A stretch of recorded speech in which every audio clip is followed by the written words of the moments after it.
Hello guys, it's me Sim Orahara, and in this video I'll talk about what is the true name of Zaraki's Bankai, and this will be based on Kobo's answer, which I think everyone knows, meaning we will focus on the facts presented by Kobo and then return to reviewing the events related to Zaraki's Zanpakuto in the manga, as well as another scene in the novel of We Do Not Always Love You, as well some information related to the 7th and the 8th Kenpachi. So when I published the last video about Zaraki and I showed you Kobo's answer, I relied on a translation of my own version, a translation of a person who knows very well the Japanese language. At the same time there was another translation, but it was wrong because they mentioned that Zaraki's Bankai takes the form of an adult woman, and this was not true because Kobo said no, Zaraki herself as Zanpakuto takes the form of an adult woman. They corrected that mistake and that's fine, but I think there is still another mistake, which is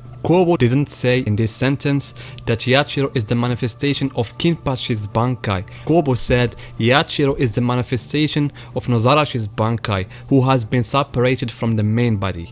Anyway, let's review again Kobo's answer according to the translation that I have, which I consider to be more reliable. The main question was, what is Yachiro's identity? So in short, Kobo said that Yachiro is a form of Nozarashi's Bankai, which was separated from the main body, and here he means by the main body Nozarashi. Then he said that when Yachiro was called by that name, she took the power of a Shinigami and became a Shinigami, and I'll talk about this point later. Then he said that the true form of Nozarashi is an adult woman. If you notice, Kobo mentioned the issue of separation. In other words, the Zanpakuto itself became two independent personalities. There is the main character Nozarashi, who remained in the sword and it's the Shikai, and we have the second character, which is Yachiro, who somehow went out and took the Bankai's form. And now I'm talking about information that has become facts and confirmed by Kobo. And these facts are logical if we go back to the events of the manga. In chapter 527, as I said several times, Yachiro was in the headquarters of the 11th Division, and she remained there until the second invasion. She came and met Isani, meaning she was far from the events of the fight between Zaraki and Yachiro.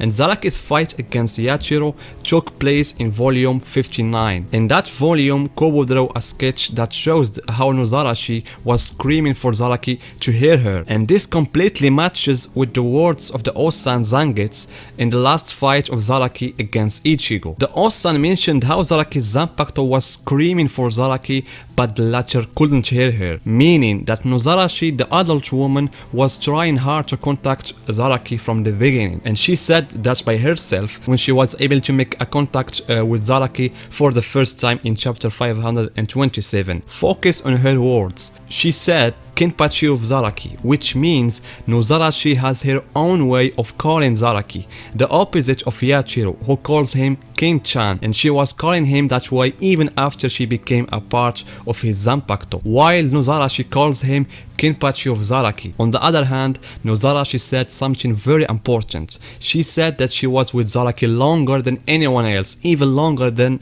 the little Yachiro. And notice here, when Nozarashi said that, Kobo drew Zaraki when he was a boy, and here I must refer to a certain point. I don't know why some people think that Zaraki's Zanpakuto is related to the dead officer. Nimaya was clear in his words.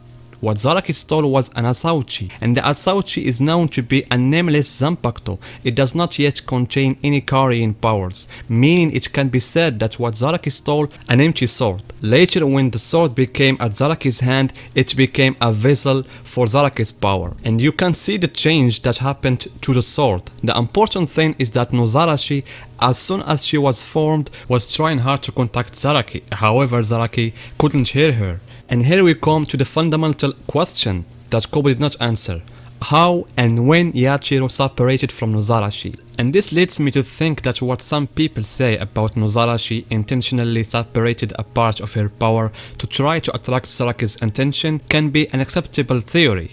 But as I said, we don't have any official information about this exact point. But I do think when Yachiro was in the outside for the first time, she was not visible because she was still a part of Zaraki's Zanpakuto, and that was the reason for her surviving those massacres that were taking place in her area. Because look at the place, there is blood everywhere, and yet Yachiro's clothes were clean. And the more shocking about that is that when Yachiro came to Zaraki, I think she knew that she is part of his Zanpakuto, because when he asked her, "Where do you come from, Kate?" she put her hand on the sword as she was telling him, "I came from here." But when he gave her the name Yachiro, I think she then became visible and she forgot who she was. Which may explain why Yachiro never told Zaraki that she is part of his Zanpakuto or that she is form of the Bankai. However, being invisible or she forgot her true identity, these things remain just my own theory.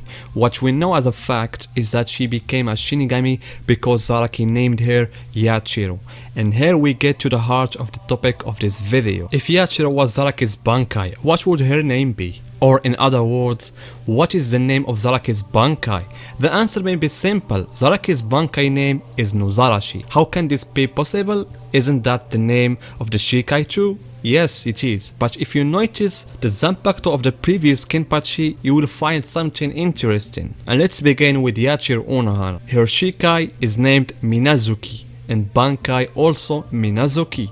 The 7th Kenpachi Koryashiki also has Shikai by name Gagaku Kairo, and the Bankai also has the same name. And the same thing with the 8th Kenpachi. His Bankai's name is Uruzakuru, and at the end of his fight against Zaraki, Azashiro ordered Uruzakuru to return to the Shikai form, and she did that by taking a form of an ordinary sword, meaning that all the previous Kenpachi, their Zanpakuto have the same name both in Shikai and Bankai, and this may explain one of the scenes in Rokia's novel I Mean We Do Not Always Love You. During Zaraki's fight against Grimy, Yachiro was still with Isane, and Isane treated her arm, and then Yachiro was getting ready to go to Zaraki. Isane asked her, "Where are you going?" Yachiro replied, "Finally Ken-chan can call me," meaning that Yachiro heard Zaraki's talking to the Shikai when he said, "Isn't that exciting, Nozarashi?" or when he released the Shikai for the first time. So she heard her real name as long as the Bankai was also called Nozarashi, and she thought that Zaraki was calling her